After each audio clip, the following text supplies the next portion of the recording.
Oh. Hey guys, hope you're well. Everybody hear me? All good? So guys, welcome to the funding, like Stephanie said. My name's Kasim Akram. Bit of an intro on me. Started my whole journey when I was 17. Oh yeah, close. You can hear better now? There we go. So yeah, started my journey when I was 17. I'm from Scotland in the UK and been traveling ever since. So my first kind of business venture was an agency. So I started that in high school, last year of high school when I was 17. Whole story as to why I started it. Main thing was that I was scared about life, didn't want to go to university, didn't want a normal path. So spent all my days, it was during COVID as well, spent all my days looking at online business, what to start, what to do, what business to start, how to make money online. And I came across this business model, which is service-based business. So running an agency, so obviously providing a service in return for obviously a set retainer a month.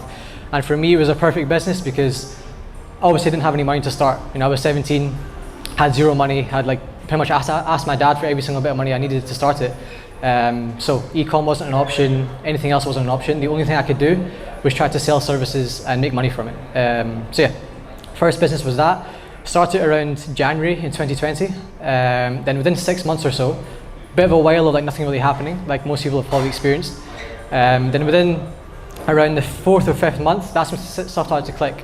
And when I meant stuff started to click, I meant more of, I started to actually do the work that actually made me progress. So from there, I had my first 10K month in around September that year. And that was the year I was 17. And as soon as I turned 18, I moved to Dubai for the first time by myself. And then ever since then, started my second agency last year. More focused on, the first agency was more focused on Facebook ads for e-commerce brands. Second agency is much more focused around TikTok content and scaling brands through TikTok pretty much, and also SaaS companies as well. So yeah, ever since then, it's been, I think now we're over 35K per month with that agency, and we kind of hit that number within 3 months and started. It's been a pretty good journey so far, and ever since then as well, became quite well known in the agency space for my story, made a couple of YouTube videos as well. Since kind of a year and a half ago, we have mentored over 200 agency owners as well. So we're quite experienced in the agency space and the online business space as a whole. So pleasure for me to talk to you guys today and break down exactly kind of the most simple step-by-step process and how to start and scale your own service-based business. And this kind of applies to any service you want to start, any space you want to start in, any industry. These principles are the same principles that will apply and that will give you real success. I kind of cover a lot of the mistakes that a lot of people make that I've made in the past, how I did it. So yeah, hope you guys enjoy. Let's go through it. So just to kind of give you guys some social proof, I guess. Here are some of the clients that we work with right now. I'm sure you know a few of them. So this is with my most recent agency, creativeskill.io, which is the corner up in the logo up in the corner. So I'm going to show you guys these principles that I'm going to be talking to you about today are going to be the same principles that will allow you to work with brands and companies that are this big. Obviously for me, if you break it down, I'm just a guy from Scotland. I was 18 when I started this agency. So I'm nothing special. I didn't have any expertise before, and all I did was follow these steps and follow these principles. And that allowed me to work with brands like this, scale to the heights that I've got to scale that, and especially in the speed that I have. So yeah, pay attention to this, it's gonna be cool. So first thing is we're in a space right now in 2023 where the online business space as a whole, but more specifically the service-based business space, it's a space where maybe 3, 4, 5 years ago it was quite a simple space to be in. It wasn't too hard. You could just have to have a good offer, and the offer could have just been a case of we run Facebook ads for e-commerce brands, or we make YouTube content for entrepreneurs. That's how simple it had to be. But now we're in a space where SMMA, which is like social media marketing agency, became a side hustle, quite well known on YouTube, on TikTok. So it became very saturated. Pretty much every industry, every space, every service that's actually in demand right now is very, very saturated. So if you don't make these shifts, you're almost shooting yourself in the foot. You're going to be like running kind of like an uphill battle.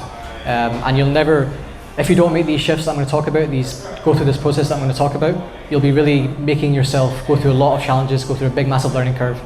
So that's what I'm trying to cut off for you guys. Like going through this stuff, if you do this stuff properly, the way I talk to you about it, you'll probably cut off like 4 or 5 years worth of wasting your time and going through all the challenges that I went through. So first thing is, how did I do this? So the biggest thing is like, what I want to accomplish at the end of this 20-minute speech is I want you guys to fully understand how you can go ahead after this event and get started. Like by tonight, if you guys are motivated enough and inspired enough, you guys can go ahead and get started in this whole process. That's my goal for the end of the night. Because like I said, these are some of the numbers that my agency's hit the last couple of months. A retainer, for example, at the bottom. And like I said again, I'm nothing special. All I did was follow these principles and learn through the experience and start true to these principles. And that's all I did to get to where I am today. And you guys, all of you guys can do the same, because I'm nothing special. So, first thing to do with your agency, with your service-based business, whatever you want to call it, is you have to define the identity of your business. So the identity is kind of like a broad term, but the biggest thing is that a lot of people start their agency in a way, or agency or service-based business in a way where they come into it thinking, okay, I want to, they may see on YouTube or on TikTok some very in-demand service. Let's say, for example, short-form content or personal branding, maybe it's Facebook ads. They'll come into business thinking that's the way to do it. So they come in thinking, okay, Facebook ads is a service that's making people money, so let me go ahead and start an agency doing that. But what that does for you is this causes you a whole load of pain, a whole load of challenges, a whole load of problems, and a lot of wasted time. Like I said, you're going to be shooting yourself in the foot. So the process you have to go to begin with is kind of like really defining the identity of what you're going to be building, what you're going to be scaling, so you know, and also not just you know, but also externally, you frame yourself in a way and position yourself in a way where people actually really respect what you've built. And this is what's allowed me to work with brands that I just showed you, kind of household names that people would kind of be shocked at how like an 18, 19-year-old can work with these brands. So the first thing you have to do is kind of go within. It's a lot, people don't really link business to themselves, but it's a big, massive part, especially service-based business. A lot of it comes from within and what you truly want to do. So the first thing you want to do is answer external questions. Questions like, what does your business do for your clients? Why is your business the best option for your ideal clients? What makes your business unique over the other competitors you have? And the ways you can do this and kind of define this is it's almost like you're journaling. Go through it very deep, do a lot of research, look into all your competitors, for example, when it comes to finding out who your ideal client is, go within, think, okay, who do I really want to work with? How does this really push me down my long-term vision? And when you have that kind of edge, it gives you an advantage over a majority of all these kind of like beginner people starting in business that will kind of like, just push you way past them and set you on like a different level. Next is to answer more internal questions. So it's more for you, because one thing that I see a lot of the time, and we'll talk about this towards the end, is a lot of people have a very big problem when it comes to procrastinating, not doing the work they need to do. I had the same problem. So the biggest ways you can kind of like just remove that whole learning curve is you begin by asking the questions, why do you really want to start this business? What does this business mean to you? How does it push you down your long-term vision, like I said? All that kind of stuff, and especially as well, why are you the person that can make this business work? If you understand that for yourself, then you'll never need kind of like motivation, I guess. You'll understand why you're doing this deep down. So whenever the boring work comes up, which will always come up, you'll always know that this is why I'm doing it. So next you go into, this is the biggest thing you have to do to really change yourself and transform your business. Understand who your ideal client is. Like I said before, a lot of people come into business approaching it in a way where, okay, I want to start with the service and then find the client who wants it. But you have to start with the client and you have to find what they want the most. And obviously you attach that to kind of what can you do the best. So that's the two things, kind of the way you choose what you're doing as a service or an offer. First, you kind of what's in demand right now. So for example, when it comes to e-commerce entrepreneurs, of course, short form content, TikTok content, personal branding. For e-com brands, it could be TikTok's the main thing, content, UGC videos, all these different terms. These are the most in-demand things right now. So if you're going to go down the path of, for example, SEO, I'm not sure if you guys know what that is. SEO for e-com brands, it's a very old service. Every brand does it already. It's not really in demand, so I'd probably stay away from it. So choose in demand, but also it has to be in demand, but also kind of you have to have a kind of passion for what it is you're doing. You don't have to have a passion to begin with, but the passion can come from the fact that doing this service, you'll learn skills and you get expertise that will push you down your long-term vision. So for me, for example, I know that I started an agency in e-com because I want to, in the future, in the next 1-2 years, go on to start e-com brands. So having this knowledge and expertise around how to scale a brand gives me that kind of like unseen advantage of being able to start any brand I want to start and scale it faster than anybody else. Does that make sense? So next thing is you have to now craft an offer. An offer, what I mean by that, I'll explain in a second. There's a difference between offers and a service. So this is where you have to kind of shift yourself past from just being a Facebook ad agency or a TikTok agency. your service has to be taking your client from your ideal client, from where they are to where they want to be. Does that make sense? So it's not just a case of making content for them, editing content for them. You're going to be always stuck in a very basic kind of like a frame. You're never going to be able to charge 5, 6, 7K per month. So when you position yourself in this way where your offer is growth in a sense, in whatever way you choose, it could be content, it could be ads, it could be whatever it could be, that's where you're really going to shine. Next is going to go into, you have to become the expert that your clients can trust. One mistake people make a lot of the time is that they try to sell the ideal or the prospect or the lead on their agency, but they don't really care about your agency, they more care about you, especially on call. They don't really care, I mean obviously case studies will help, but they really care about what you're saying, how you're saying it, and the fact that they can trust you. Because what most brands, especially massive brands, want is they just want one person, one team to just trust and take care of everything. That's kind of the case it's been for me, and that's why I can charge these big amounts per month to these big brands. And then the next thing is to craft your kind of like offer document. Offer document is like what you show on calls. You show that on your, like if you, for example, send an email to a client, you pull out different parts of this offer document. And it kind of like, you use psychology to kind of break down what it is you do, why you're the best option, why the other options aren't good options, and then you go on to kind of how you work, kind of your process, what they should expect, all that kind of stuff. That's what you can include in there. So next is step 2, of course. After you define all of that, you understand what it is you're building. Then you have to go out and sign clients. That's the next biggest part. So outreaching, of course, and then obviously sending clients from there. So the 3 aspects you need to choose when it comes to what outreach methods are you using, how you're going to be outreaching, how you're going to be contacting your ideal client or your prospects that you find, is you have to think, okay, 3 things. Where are your clients most active?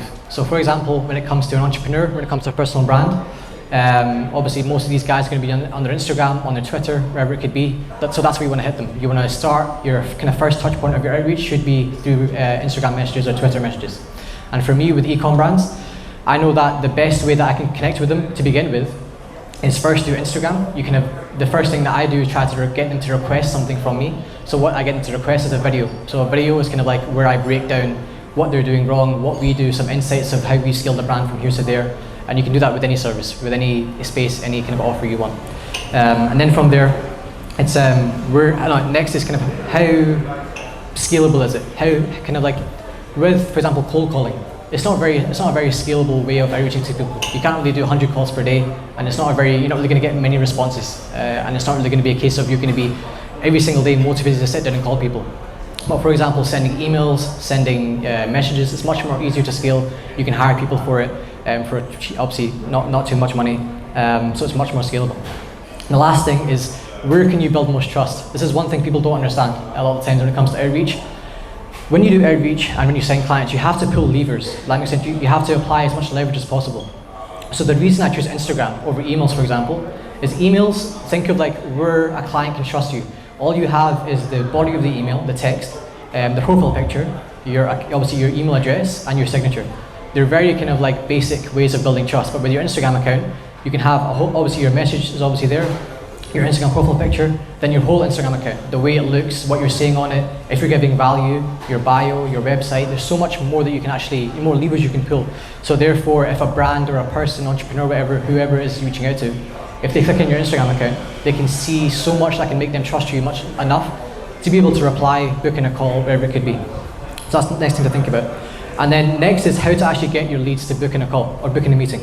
Obviously, when a sales process, that should be the sales process you follow. It should be message, get them to request something from you, become a warm lead, and then from there you just, the way that I do is I put them into a long system of email sequences, and then eventually gets them to book in a call with me. I jump on the call and then sell them on that call. That's kind of how the process should look. So when it comes to how your outreach messaging should look like to get them to want to jump on a call with you, again, it's about building trust. So 99% of people that do outreach, they overcomplicate it. Too much copy, too much copywriting, too much sales, all this kind of stuff. Just this more simple you do this, the better. The more genuine, approachable, friendly you approach your outreach, you have to remember that the person you're contacting on the other side is a person. It's not some like a robot that's looking at your email copy or how long it takes to read your emails. You're reaching a person, and a lot of the times they're high-level business owners or high-level entrepreneurs. So especially from the fact that they're getting 30, 40 of the same emails every single day, they're not going to be replying to you. If you're going to be sending a very, you're pitching an offer, you're being salesy or whatever it could be, very generic emails, just be genuine, say, hey, hope your day's great, just want to send this video over to you with a lot of insights into whatever it is you do. That should be the way that you approach. And the kind of replies that I get from these big massive brands that I just showed you were, thank you so much for the email, I really appreciate it, from multi-million-dollar brands that I would have never expected to work with. This is what kind of like having this approach will do for you. So yeah, like I said, the key is to be genuine, friendly, approachable, and always provide value. So the way that I provide value is that instead of asking them straight away to want to jump on a call with me, I first provide value by sending them a video. So a video is in the form of a loom. I'm not sure if you guys have heard of loom. It's like it can screen record your screen, and you can have your camera up as well. And what I do is I go through a presentation. The presentation goes into examples of my work, case studies, a lot of insights and advice into what I do kind of in my space, how they should grow on TikTok, all that kind of stuff. You can apply this to any really space you want to. So that's always the approach you have to take. Value first, approachable, friendly, and it'll always work out for you. And yeah, last thing is to have a system in place. If you're very inconsistent with it and you don't have a system in place, for example, for me, I have an email system in place where it's using softwares, one called Instantly, if you guys know what that is. It sends emails and automation. So no matter what, the emails are being sent out, no matter what. So what that does for me is it makes sure that consistency and the volume is being kept at a certain level where I can kind of expect certain results from my outreach. I can expect 5 to 10 people to reply every single day, 1 to 3 calls every single week, for example. That's when you have predictability. And when you have predictability, that's when you can really scale up and know what you're doing. So, let me go back. So next is turning your business into a machine. So obviously this is the point where you start to sign a couple of clients, you have a lot of workload on you now. You now have to turn your business into a machine, especially with the team now. It can't always just be a case of just you running everything, because you will burn out, you will get fed up, you will want to just stop working, and some aspect of your business will take a hit, either the outreach or the service delivery. Something will have to give up in order to, if you're running everything yourself. So the way that I did this when I first started out, when I was 17, 18, is that as I was doing all the work myself, because obviously you have to begin with, when you don't have a lot of money, you're just starting your business. Every time I did an operation within the business, let's say for example outreaching or service delivery or anything, you can then go ahead and as you're doing it, build out like kind of a playbook. I call it a playbook, you can call it SOPs, you can call it even like a mini course. You build out like a step-by-step process and how it is you do this task. So let's say for outreaching, how you source leads, kind of, the step-by-step, we go into Instagram, we do this, we click that, this is what a good lead looks like, this is what it doesn't look like, this is how we send the message, this is the message we send. Very, very detailed, and the idea of this is that when you finish building this as you're working, you kind of put in all of your thought process, how everything works, and what this allows you to do is then go ahead and hire, for example for me, some of my best team members, some of the team members that kind of allowed me to scale really quickly are just my Filipino VAs, my virtual assistants. And they are so powerful because their work ethic is so good, and if they get given an SOP, and a very good SOP where they can understand everything to follow, then they will be as valuable and as as much of a machine as anybody else, and obviously for a quite low cost. So yeah, when you do this, it allows you to kind of really scale up your agency, scale up your service-based business, because you can bring on team members, get them trained within like 1-2 weeks, and kind of like create clones within your business. That's the idea of what you want to try to do. So you go into Upwork, Fiverr, whatever else, go through a hiring process, interview loads of people, and choose the ones that have the best personality, the best work ethic, talk to you the best way, so you'll actually enjoy working with them. And when you have that as a candidate, all you need to do is just give them the best playbook on how to do a certain task. And if you give them that plus some support, of course, they'll be some of the best employees you can ask for, really. Especially like, for example, in third world countries, Philippines, Bali, wherever it could be. They're some of my best employees I've ever had. So yeah, next, now you go on to, this is one thing where people will never talk about this really. And this is one thing where I've seen this in myself through all the years, and I've seen this in everybody else really that I've seen. People that are also doing well, also failing. I've seen many people that have done very well, blown up their agency or blown up their business, and within like 6 months of them doing really well, something will give, something will end up in them failing, or them losing all their clients, them losing all their money. And normally the reason for that is themselves. It's nothing to do with their business, nothing to do with their team, nothing to do with the strategies they're using. It's all to do with themselves and how much they, it's a lot of things, but the biggest thing is like how much you love yourself. And this is like the key of a lot of things in life. How much you love yourself and how much you respect yourself is the key to many things. So for example, the first one that I see a lot of people have, and I had it too, is shiny object syndrome. Shiny object syndrome is when you're starting a business and then you think, okay, it sounds great, I'm starting it, you maybe even do outreach, sign a client, but then when that time comes, we actually have to fulfill the service, you then start thinking, this is boring, this is so boring, I'm not doing this anymore. And then that's when things start to give up. You start to lose your clients don't get the results they expected, all these different things. It could just be even a case of you not even doing the work you need to do, and it will always end up in you thinking that you want to quit and thinking that this business is too hard, whatever it could be. So this is the next biggest thing. After you build your business, the next biggest thing to focus on is not your business, it's yourself. Because you are the main reason your business will scale, especially in a service-based business. You are the main driver of your business. So if you focus on yourself and grow yourself, love yourself, be disciplined, all that kind of stuff, you will eventually in turn grow your business, because your business will have the same effect as you. And then to kind of expand on this, when it comes to focusing on yourself, it has nothing to do with your motivation or your discipline. The biggest thing is, like I said, how much love do you have for yourself and how much respect you have for yourself. Because you have to do things like letting go of the past, stop comparing yourself to others, or stop fearing the future. These are things, for example, right now I'm mentoring 10 agency owners very personally, and seeing them go through the journey that they're going through. I can see them all going through the same stages of being very scared about the future, worrying about the past that they've gone through maybe 4 or 5 months of before they worked with me, gone through 4 or 5 months of nothing really working out, outreach doesn't give them any results, or whatever it could be. And this all comes back to things like loving yourself. And when you love yourself properly, you'll stop caring about the past, you'll forget about the future, you'll kind of like stop fearing the future. Because, for example, you can even have a fear deep down you don't even realize. One thing that I had was that I had this goal of hitting 10K a month when I was 17, by my 18th birthday. That was my goal back then. And I didn't know this, but at the time, because I put so much importance... Oh, is it going on? It's not, it's finished. Oh, working, good. So yeah, because I put so much importance on this one fact, which is I want to hit 10K a month when I turn... Oh, it's not even working. When I turn 18, Stephanie, it's not working. I don't know, give me a second, guys.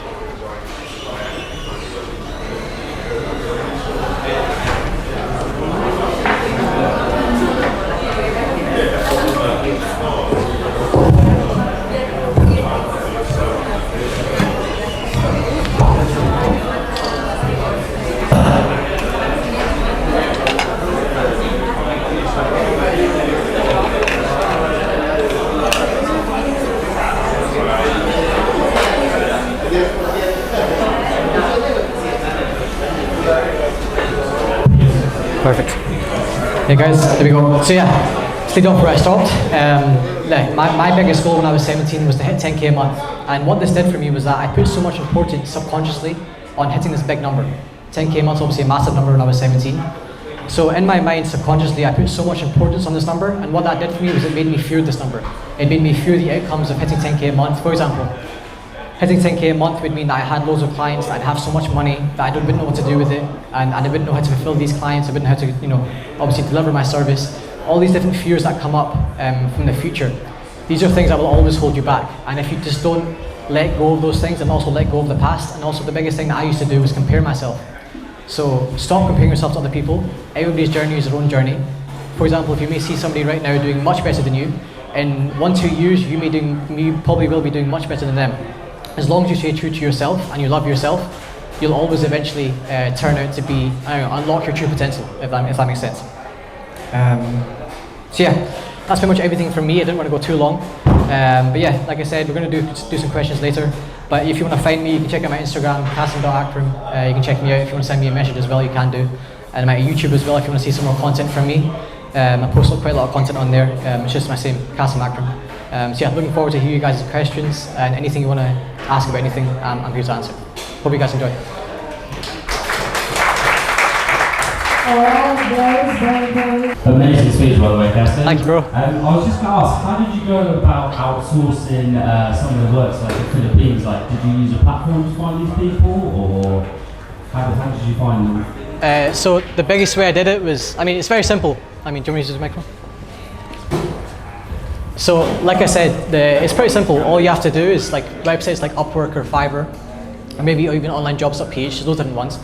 You just have to go on there, use obviously a good job post, focus more on the personality. When you talk about all I'm looking for is the good personality and work ethic, then you'll normally find good candidates, have calls with them, just see which one talks the best, and then you can from there choose the one you like the most and give them a good playbook, a good training course, and that's all you need. Make sense? Thank you for the answer. Does anybody have any questions for me? Okay, let's get some over. Hey, I'm trying to really apologize, but I'm not sure if you can hear or when you go through failures or you have setbacks, how do you choose between pivoting or completely changing? Does that make sense? Yeah. Great question. So when it comes to setbacks and failures, a lot of people think that setbacks and failures it means that what they're doing doesn't work. And this is the reason why we went through those steps. Step one was defining what you're doing and really diving deep into what you're doing, why you're doing it, for both internal reasons as well as external reasons. So if you know externally as well as internally that this business model, obviously the business model is going to be good, but this service, this industry can work and does work. You have proof of concept by other people.